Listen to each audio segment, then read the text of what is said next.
everyone and welcome back to my channel. So today's video is going to be my weekly makeup basket. Now I haven't done one of these in a while and this is about 2 weeks worth of makeup. So I have my little basket here. Let's just go ahead and get started. I want to talk about the two palettes that I've been using over the past 2 weeks. The first one is a limited edition one, but I have seen it on places like Mercari and Poshmark. So I know you can still get your hands on this either new or like gently used. Definitely think it's a palette worth picking up. This is the Self-Made palette by Anastasia. This is actually one of my favorite palettes from my entire collection. I really like this because it has lots of springtime shades. So this one right here in Isla and Sherbert, these are two of my most used shades in this entire palette. You can really build the Isla shade up. It looks really nice, especially if you put like a white base, or it's actually a really nice transition shade. What I'm wearing on my eyes today is this color Pink Champagne. I believe Pink Champagne is actually a permanence color, which I don't mind because it is one of my favorite like all over the lid shades, and if I ever run out of this I know I can pick it up in a single pan. And then I'm wearing a little bit of metallic plum in my crease and a little bit of hot chocolate in my crease, just kind of lightly buffed out. But I really like this palette. Like I said, it's not as pigmented as the Modern Renaissance, so I think it's a little bit easier of a palette to work with. So the next palette that I use this week or these past 2 weeks is the Give It To Me Straight palette from Colourpop. This is a newer palette. I want to say this is one of the ones that recently released, and at first I thought I wasn't going to pick it up because it looked like it had a lot of neutral shades. They recently had a sale on the Colourpop website, so I went ahead and picked it up. And so far, so good. Some of the shades in here are really nice, like the metallic shades are really nice. But some of the shades, like this one in Actually, it's not as dark. It kind of blends away. It's a little bit patchy and it kind of blends away. I really have to build this shade up, and I really wanted it to be like a very deep and dark color that I could wear to deepen up my crease. But I was a little underwhelmed by that shade. I am still going to play around with this palette a little bit more. I honestly used the Anastasia one more than I did this one. I only created 2 looks using this palette, so I may pull it into my weekly makeup basket next week just to play around with it a little bit more.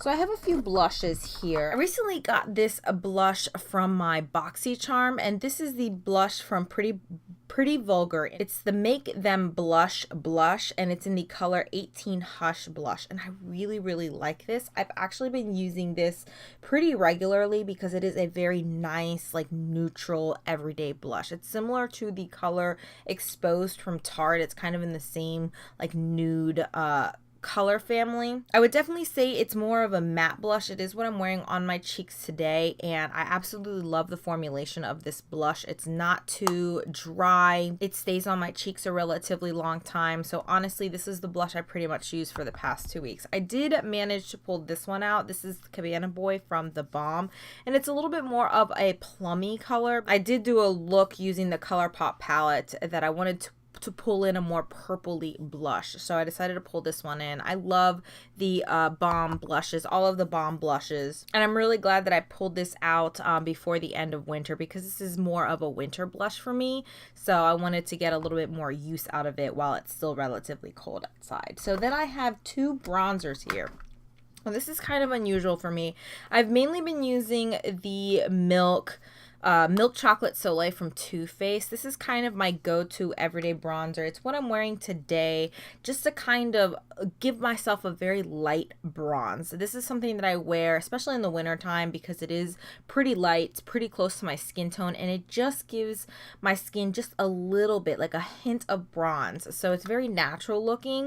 I love the formula of it, love that it smells like absolutely delicious. But I pulled out this one. This is from Gellar, and this is their matte Golden Goddess. This is the Baked Mediterranean bronzer, and I pulled this one out recently, and I also took this to my sister's wedding, and this is what I used to kind of bronze everybody up on my sister's wedding. And at first I didn't think it was going to work on a lot of people's skin tones because it is kind of a light bronzer, but it has a little bit of like a reddish undertone. I don't know if you guys will be able to see that right there. It has a little bit of like a reddish undertone, and the wedding was in the Keys, and I I kind of wanted to give my skin that sun-kissed look, but this actually worked on more than just my skin tone. My sister is a little bit deeper than I am, and it worked perfectly on her. And it has a little bit of a sheen to it. It really did look beautiful outdoors. But I really like this bronzer, and if I ever see it, I am definitely going to pick up a backup of it because it is absolutely stunning. I really like this bronzer.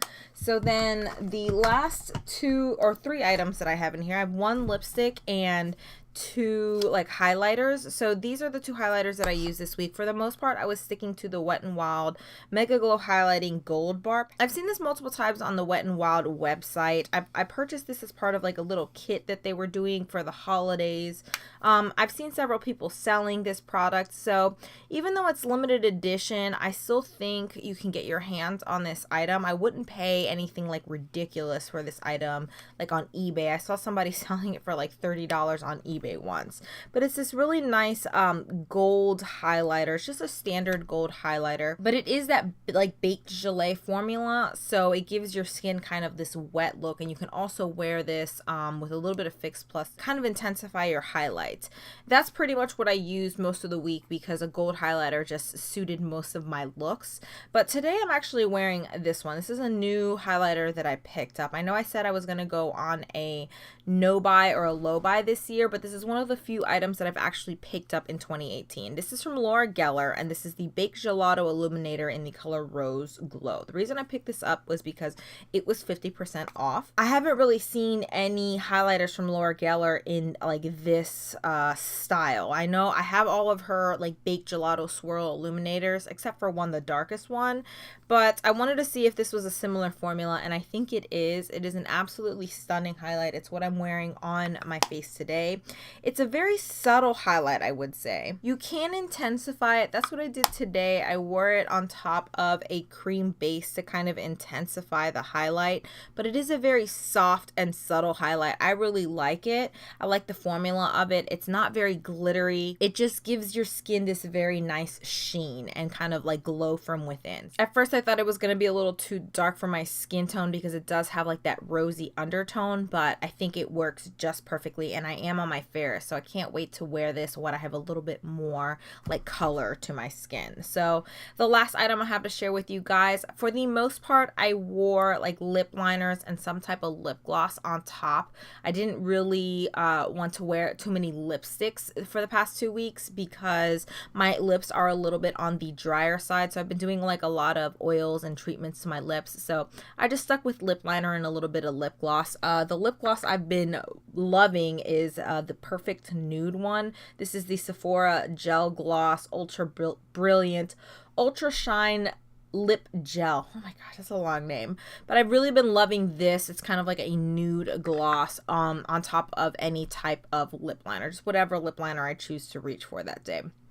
But I did want to talk about this. This is from Urban Decay Matte Backtalk Lipstick. This was one of their like Revolution lipsticks. They discontinued this packaging, but they still have this color matte Backtalk in the Comfort Matte formula in their regular line, and I really love this color. I'm wearing it on top of like a more purpley lip liner, and I wanted to kind of bring that purple out, so that's why I decided to pair it with this. But I really like this Backtalk color. It's a kind of like nudie pink color. It goes very well with lots of different looks, and I really love this like Comfort Matte formula. It stays on the lips for the most part. This lasts on me all day, even through meals, so I really do like this formula. If you guys do see these, I know sometimes they have these on Haute Look for like 50% off. I would pick them up because I really enjoyed the formula of the old Revolution lipsticks from Urban Decay. So that's it. That is my weekly makeup basket. I hope you guys enjoyed this video. Please give it a thumbs up if you do. Please don't forget to subscribe if you haven't already. I currently try to post 3 times a week on Mondays, Wednesdays, and Fridays, and then on Sunday or every other Sunday I try to post a weekly makeup basket. So hopefully I'll see you guys in the next one. Bye.